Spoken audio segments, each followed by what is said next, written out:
That's great. Thank you so much. Assalamu alaikum. Thank you, Dr. Ahmed Adlan. Thank you, Dr. Raheen. Thank you for all. Inshallah, we'll start telemedicine virtual clinic with breast. Okay. My patient, a 40 years old lady, diabetic for 8 years, presented in May 2019 with inferior STEMI. Patient received fibrinolysis, but unfortunately unsuccessful.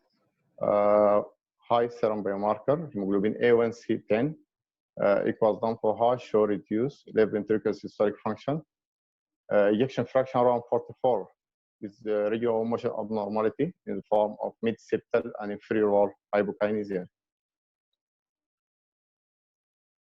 We took the patient to the cath lab and we did chorangiography and show significant left system lesion, osteoproximal LED like lesion with mid-long RCX lesion and proximal total occlusion RCA with no crossfeeding from the left system. We did PCI, the RCA, as you see here, the balloon, wiring balloon and stent of the RCA. The patient remains stable.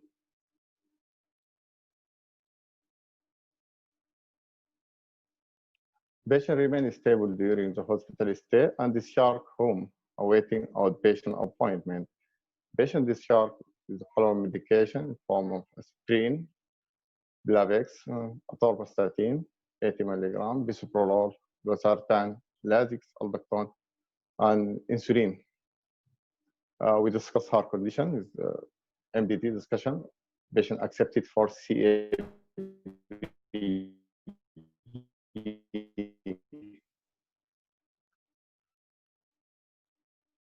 Unfortunately, she was lost to follow up for up to 7 months.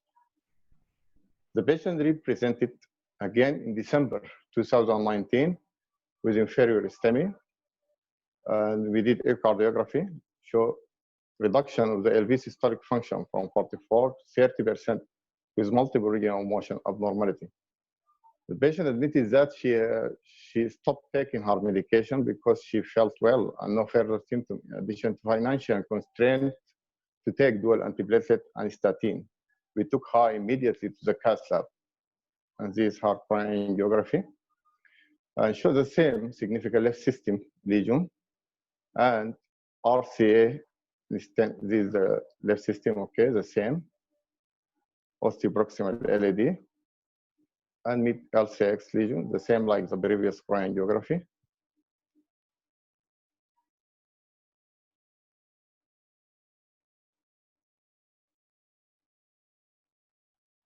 Right system.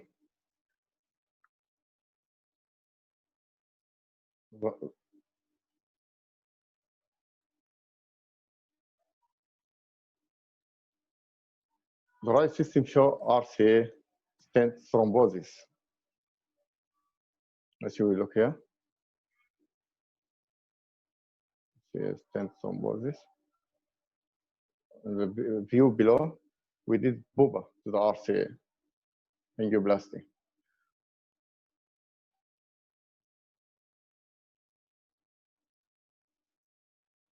The patient remained stable after chorangiography, no further symptom. MDT discussion again, accepted for CABG, and the surgical team asked to do viability study, which shows that most of the LAD area and inferior wall were viable.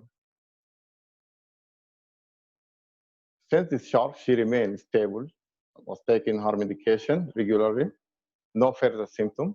We kept her under tight and regular close follow-up.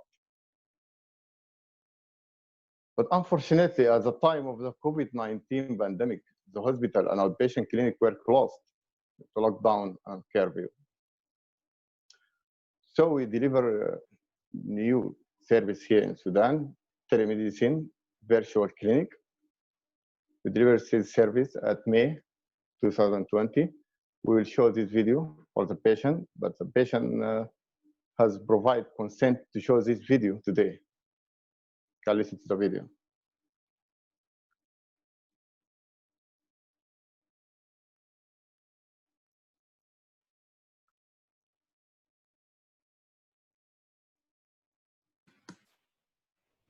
I think we cannot.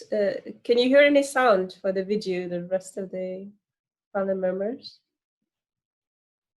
I don't think that there is a sound, Dr. Samir. No is it meant to be silent or? No, there is a sound.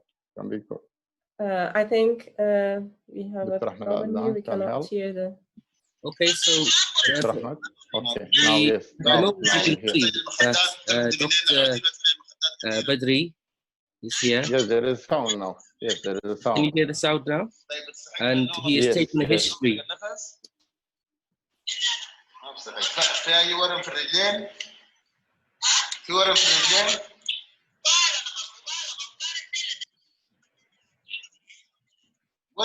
ورم مش وجع. And here is Dr. Hiba, who is the cardiology resident. عاوزينك تجينا نديك موعد تجينا يوم نعمل لك موجات صوتية ثاني. خلاص كده وري علاج الدكتورة هبة وريها عليها. So for the non-Arabic speakers, they are just checking the medications at the moment with the patient.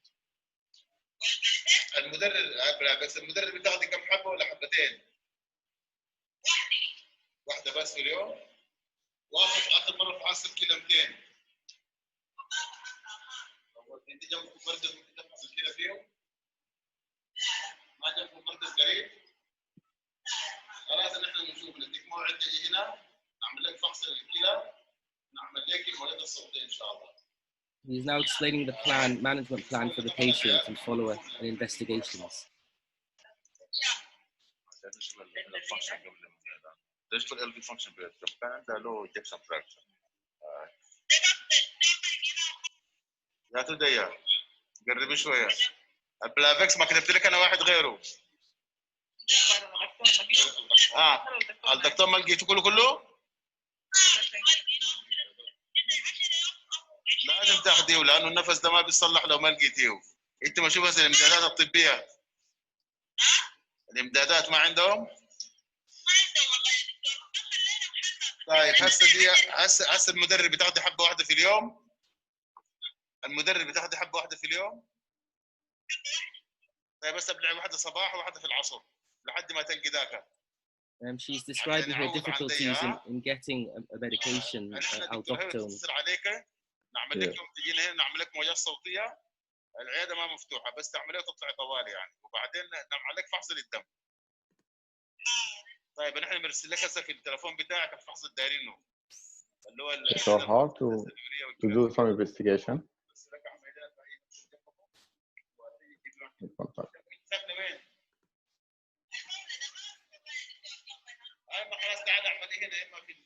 And you can see that everything is documented here. These are the notes. Yes.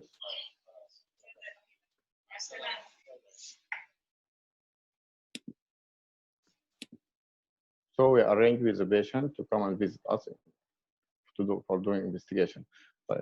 During the consultation, she reported shortness of breath, but no chest pain and no other sign or symptom of heart failure. Unfortunately, she was unable to get aldactone due to lack of availability.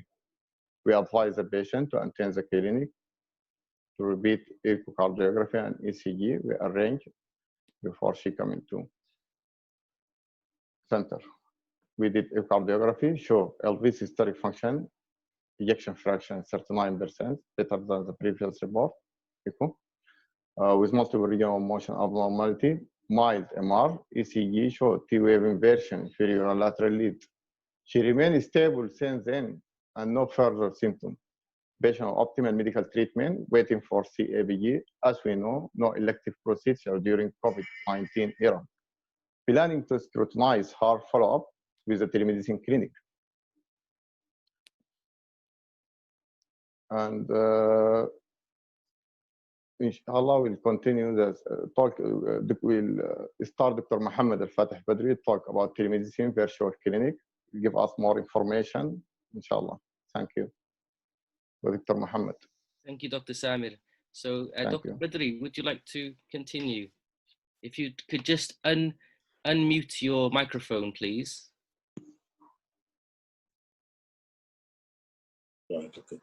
Thank you very much. Thank you, Ahmed. Good afternoon, everybody. Right. I think that my colleague, Dr. Samir, has explained the case of a patient who has had an MI, been treated, lost, came back with complications. That's a type of patient who needs a very close follow-up. The problem actually which faced during the COVID-19 pandemic in the hospital and in Sudan, the staff shortage, the lockdown, and the shortage of medical and the protective equipment, the curfew, the restricted transportation, and the physical and social distancing, doctors self-isolated and being infected. Recently, there's unfortunately some attacks on doctors and assault on doctors. So actually, we have noticed that, I mean, even the non-COVID mortality have been higher than the COVID mortality.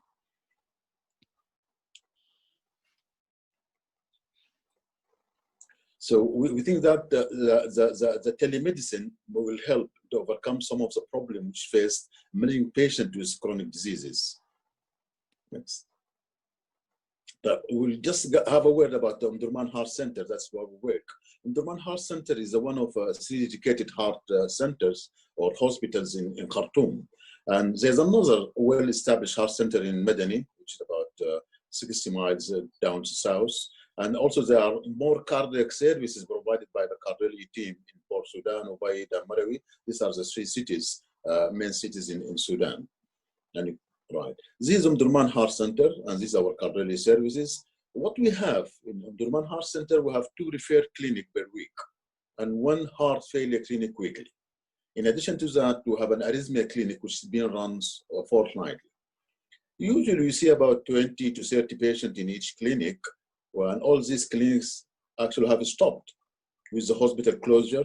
And obviously there are many patients at risk who needs regular and close follow-up, like the patient whom we showed just now. So what we thought about is this telemedicine is going to help us in the secondary care. I mean, Dr. Mustafa has spoken about the primary health care, but about secondary care for those patients who lost the follow-up, and we need to see them regularly and very closely. And I will ask Hiba maybe just to tell us about how we have implemented this telemedicine service, which I think that is the first telemedicine clinic in Sudan, in a secondary care setup. Maybe in the primary care they have started earlier, but this is the first one we have set it in Omdurman Heart Centre, and first clinic to be set in Sudan. I will hand you over to Hiba to tell us about Hiba, actually our cardiology resident. She used to run the clinic. You saw her in the video, and she used to do all the communication with the patient and the talking and even the documentation. Hiba. Hiba, if you could unmute your microphone, please. Good morning, everyone. I am Dr. Hiba Abdallah, a cardiology resident from Omdurman Heart Centre. I have a weak internet connection. I will present through voice only. Sorry for that. Hearing me? Yes, we can hear you loud and clear. Thank you. Okay. I will talk about arrangement and implementation of the virtual clinic in our center. This is a residence led with consultant support. I select patients from our refer clinic registry, which who need regular follow-up, and then telephone selected patients the day before the clinic to explain to patients the purpose of the clinic, and the clinic will be via a WhatsApp video call. If patient contact number without tell them send another phone number with WhatsApp application. I select 10 patients to telephone a day before because 5 to 6 patients only respond. Some patient has no phone number on our registry or no response. We have 2 clinics per week at about 15-minute consultation.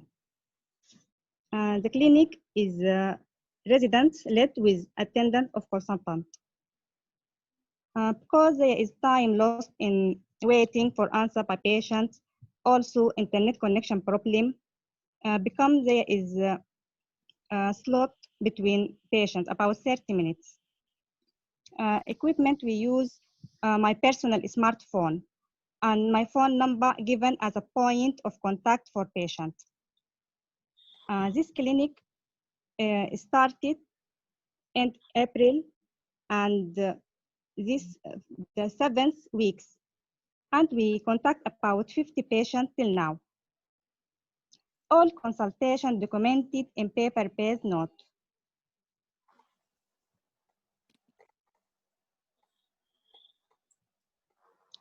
After conversations, patients may need hospital admission, laboratory tests, new prescriptions, and further appointment. So investigation requested was wrote in a message and sent to patient. And the patient will show it to laboratory or X-ray staff. Till now, patients not faced any difficulty with this type of prescription.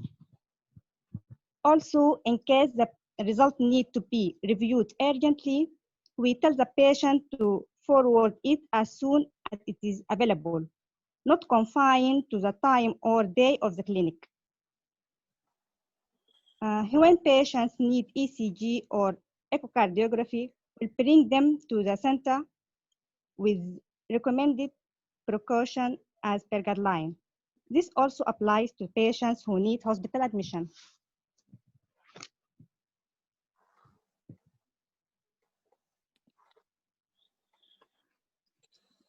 There is many benefits from virtual clinic experience. For example, continuing clinical care and support to patients. Also, patient feedback is very positive. Send me message of thanks and they happy about service give to them. Also for me, I have a benefit by give me opportunity for training under close supervision of cardiologists. Remote prescribing minimize the number of patients to come hospital.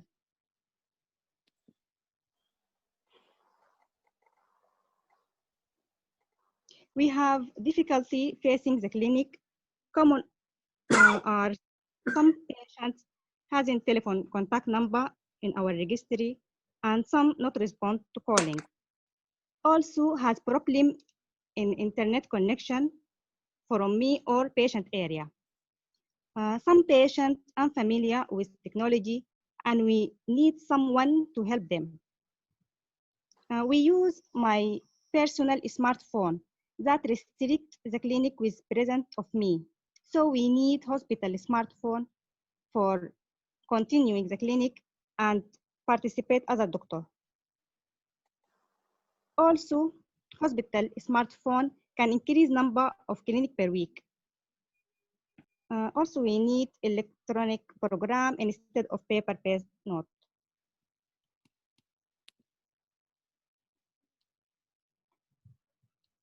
In the future, this type of setup can be used in a COVID triage service in hospital.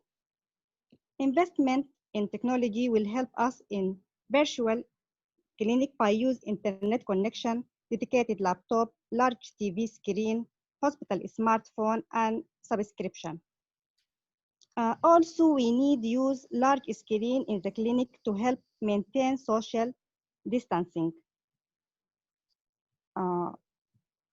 Now we'll back to Dr.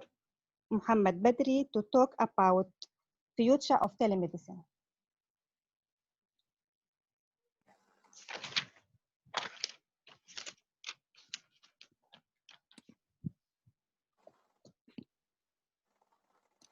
Thank you, Dr. Hiba. Dr. Badri. All right, thank you. Thank you, Hiba, for the presentation and showing how you have implemented the telemedicine in secondary care and how that was being very helpful to our patient. Especially, actually, we brought the first patient as an example. It is not a PCI meeting, but to show that, I mean, how such patients who are at risk could be identified and should be seen as soon as possible before complications happens. The future of telemedicine, I think there's a lot of application which is coming in the future going to help us with this. The critical care or the cardiovascular medicine. So there's something called the telecardiography now. Patients with heart failure, actually, we have, as we have mentioned, we have a heart failure clinic. And the telemedicine will be very helpful to follow up the patient with heart failure at home at least to minimize their attendance to the hospital, and to identify patients who got worse or become fluid overloaded to come an earlier appointment rather than to wait for their dedicated appointment. Arrhythmia clinic also, as we said, we have got an arrhythmia clinic. We are not using a lot of implantable devices in our center, but I mean, we can follow the patient with arrhythmia and implantable devices. I think maybe Dr. Ahmed is going to tell us more about this. And also to be very useful in patients with chronic disease, especially diabetic patients, hypertension, sleep apneas, and all these type of things. One of the things which are going to happen actually in the future, if you can look at this slide, which I took it actually from the internet, and it shows an application in which we can see in the patient, and we can take their blood pressure, the heart rate, the temperature, and the pulse oximetry, and even at the bottom we can see imaging there. So there will be a lot of application in which we can do a lot of the patient even staying at home, if you can apply this type of communication. And also there's a special type of stethoscope in which we can hear the heart sound and murmur, and also can be seen or detected, and we can look at it. So there's a lot of application actually in the future which is going to help us keep patients at home and at the same time to monitor them. And thank you very much. Okay. Thank you very much, Dr. Badri and your team for sharing your experiences in setting up the virtual clinic. Does anybody in the panel have any questions or comments that they'd like to raise at this point? Yeah, Dr. Mustafa. Yeah, just thank you very much for both Dr. Badri and Dr. Hiba. Just a question for Dr. Hiba about, because you mentioned one of the cons of this follow-up that she's been doing is the fact that she has to use her personal phone number. So have you thought of using something else like Messenger, for example? Because in WhatsApp, you can't hide your phone number, but Messenger is equally available in Sudan, and it has got two advantages. First, the patient wouldn't know your phone number, so you keep your privacy. And the second, you can generate a generic Messenger account, which anybody else can access. So if you're not there and someone else, another resident wants to use the same account, they can contact the patient. And yeah, so I think, have you thought of something like that? Dr. Hiba, if you can unmute your microphone.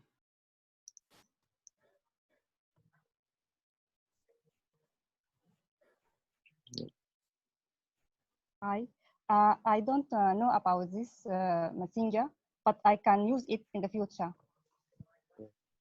Thank you very much, Dr. Mustafa. When you say Messenger, is that what? Facebook. So when you create a generic Facebook account, then okay, you automatically have a Messenger account through which you can telephone, video call or telephone call, or they can send pictures. Obviously, you can argue about confidentiality in this situation, but it's probably better than nothing, I think. Mm-hmm. I think Professor Janae, oh, sorry. Dr. Azain? That's fine. I can ask after Professor Junaid. That's fine.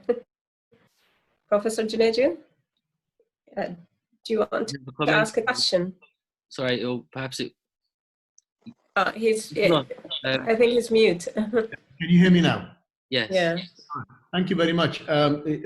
What a brilliant service, I have to say. I think many congratulations on, such a wonderful performance in such adverse situations. So well done.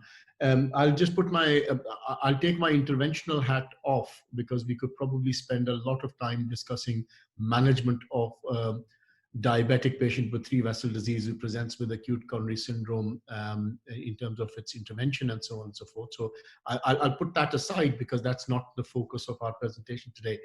I think we are all learning in the world of the utility of telemedicine, telehealth, and so on and so forth. And I purely from an academic point of view, I would strongly recommend that you keep the data that you've got on these patients and perhaps collect it over a period of time, and then look at things like 6-month outcomes and 12-month outcomes, because this is this is imminently publishable and very valuable data for future use, and this will be referenced by other healthcare provider systems that are similar to where Sudan is now for future facilitation of medical care. So I would strongly recommend maintain a database, collect the data, look at outcomes, whether, yes, it's painful now to use personal phone numbers and the time it requires to get the data, but I promise you it will pay off in the longer term. So well done. Thank you very much. Thank you. Dr. Samir. Database, collect the data, look at outcomes, whether, yes, it's painful now. Okay, Assalamu alaikum. Thank you very much for that wonderful presentation. I think Sudan is in a unique position where we are held back in the first world like UK with governance issues. So for me to do what you did would take probably a year or so. So you've done it very quickly. And even in the COVID period, it took us much longer to do what you've done in a short period of time. So proof of concept in adverse circumstances is always very interesting, and that's what you managed to do.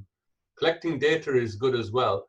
Where you will go ahead of us is point of care testing, which is the next little step forward, where we are still not doing it that well in this country. So completely doing the virtual consultation, irrespective of the adverse situation you're in, you've started and you're ahead.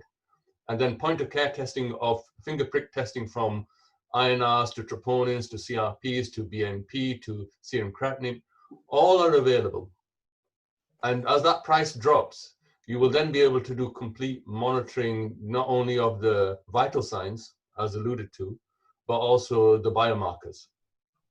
And where I see all this fitting in is you still will have a combination of face-to-face, but monitoring will definitely move to remote monitoring with those biomarkers and the virtual clinics. And I think getting that balance right, I don't know where we are right now. COVID has taught us to go all virtual, but we obviously will come back to face-to-face, and then we'll settle down at some point with a combination of virtual and biomarkers. And I think because you're ahead of us, you will be in a good position to implement those, because the price, I think, of those things will come down and make it suitable for third world countries.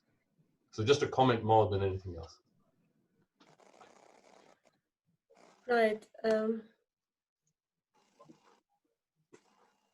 Okay. Can you hear me? Right. Yeah, I just, thank you very much, Dr. Samir, Dr. Badri, and Dr. Hiba. It's a great challenge in a country like Sudan with all these circumstances and difficulties. I just have a question. How do you keep these video consultations? Do you have any way of keeping records for those videos, just in case that you would like to go back and review this consultation? Right. Thank you. Can I answer this question? Yes. Yes, of Thanks course. for the question. We don't usually record the videos of the consultation. We record them for teaching purposes after taking the permission and the consent from the patient. So what we do usually, whenever we do the consultation, we keep things in writing, and you saw Hiba writing everything in the notes, and then we transfer this into our notes. That will take some time. That's why we are giving time for the consultation. It is difficult because legally and also technically, they're difficult to keep all these records. And we are very worried about, getting into any legal implication about this one. So we don't keep any recorded videos. That is a message. The other thing to mention really is that for those who haven't worked in Sudan, is that patients keep their records with them, their clinical records, and they carry it around wherever they go. I think in Omdurman Heart Centre, slightly differently, you do have notes within the centre, I believe, regarding the cardiac conditions. But that's generally the case for patients in Sudan. Yeah, of course, the setup in Sudan is quite different from UK. Usually the patients have got a card in which we summarize everything as a consultation, and they take it around with them and they bring it to the referred clinic when they come for the consultation. And we used to write on that one. But at the same time, in Omdurman Heart Centre, we have got the patient's notes. So that's what is happening now. We pulled out the notes and we look at the notes and we call the patient accordingly. Thank you very much for all the speakers and the panel members. Any further questions from the panel or? I think Professor Junaid Professor has a Junaid, question. yes. Okay. Thank you very much. I'm learning about telemedicine and technology very rapidly in the last few weeks as well. Just a slight helping point. There is a device called Apple TV. If people wish to look at that, that allows you to project whatever, if you're linked through Wi-Fi, to project onto a larger screen. Now, just speaking to what Hiba said earlier on about social distancing of the team within the consultation room, so you could actually have a large screen on which you can project. So just something to watch out for. Thank you. Thank you. I had one comment as well, actually, to make regarding this initiative that really struck me. There were two things, in fact. One was the way that it's almost like a nurse-led clinic that we have here in the UK, but it's more resident-led, and there is consultant support. So I think from a training perspective, I think it's really useful to have that sort of one-to-one sessions, particularly in the outpatients, because throughout our training, often for outpatient departments, we are left to see patients by ourselves, and then we go and discuss with the consultant. So it's quite nice to have that. And the second thing that I found really interesting about the setup here is the remote prescribing. So you look at the patient's medications, and if you need to add a medication, you then write it on a text message. Is that correct, Dr. Badri? And then the patient then goes and gets that from the pharmacy. Is that correct? Yes, that's right. We write the prescription to the patient, text it to them. They take their phone to the pharmacist, and will give them the medication. Also, if we need a test like CTPA or troponin or whatever it is, also we write it and they take it to the lab or to the X-ray department and it will be dealt with. I mean, that's amazing. I mean, from our perspective, we spend so much time prescribing and requesting investigations, you know, so to be able to just simply text and say, I want this, and they go and get it, that's fantastic. Thank you, Ahmed. If you don't mind, can I just have one Yes, minute or less 1 minute? I would like just to congratulate our colleague from Sudan, Dr. Samir and Dr. Hiba and Dr. Mohamed Badri for this fantastic talk. And well done, congratulations. COVID, it is indeed unprecedented time for us. And believe it or not, from I think 9 o'clock till now is 2 hours. I was just trying to sort it very simple IT things on my device. And finally now, accidentally, I managed to sort it. So it is not easy. It is really difficult to establish this kind of surface. And well done and congratulations. I think it's only one comment from the audience here. They asking, I think this question might be also for Mustafa or for everyone. I think I comment. They asking, how do you feel safe by talking to the patient on the phone, prescribing medicine on the phone without examining patient physically? Can I take this question? Go ahead, Dr. Mohamed. Actually, what happens, as Hiba said, we look at the notes the day before. We know the patient's condition and situation. So when we talk to the patient, we'll ask them about their symptoms. And just understanding that if the symptoms something we can deal with over the phone, then we do. Our patient actually, because Arabic is speaking, maybe some of the people didn't follow what she said. She mentions that she got a bit of shortness of breath, and she says that she's not able to get the aldactone. And that will tell us there's no other signs of heart failure. So we have modified her medication at a distance. However, if we are in doubt at all, we don't take the risk. We bring the patient to the heart center and do the investigations.